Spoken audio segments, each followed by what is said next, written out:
ஒரு ஓடையை கடக்க மரப்பாலம் ஒன்று இருந்தது. ஒரு நாள் 2 ஆடுகள் அப்பாலத்தின் நடுவில் சந்தித்தன. பாலம் மிக குறுகலாக இருந்ததால் அவை ஒன்றை ஒன்று கடந்து செல்ல முடியாமல் எதிர்த்து நின்றன.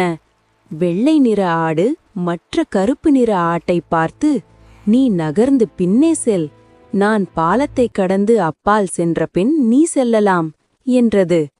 இது கேட்ட கருப்பு ஆடு, "நான் தான் முதலில் இங்கு வந்தேன், அதனால் நீதான் பின்னே சென்று எனக்கு வழிவிட வேண்டும்" என்றது.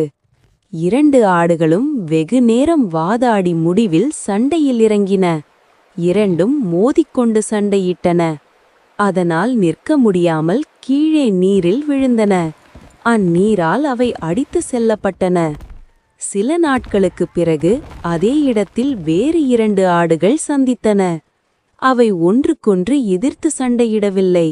இரண்டும் தமக்குள் பேசி சுலபமாக பாலத்தை கடக்க முடிவு செய்தன. சிறிய ஆடு தனது கால்களை மடக்கிக் கொண்டு படுத்துக்கொண்டது. பெரிய ஆடு அதன் மேல் தாவி குதித்து தாண்டி சென்று பாலத்தை கடந்தது. பிறகு சிறிய ஆடு எழுந்து நின்று தன் வழியே நடந்து சென்றது.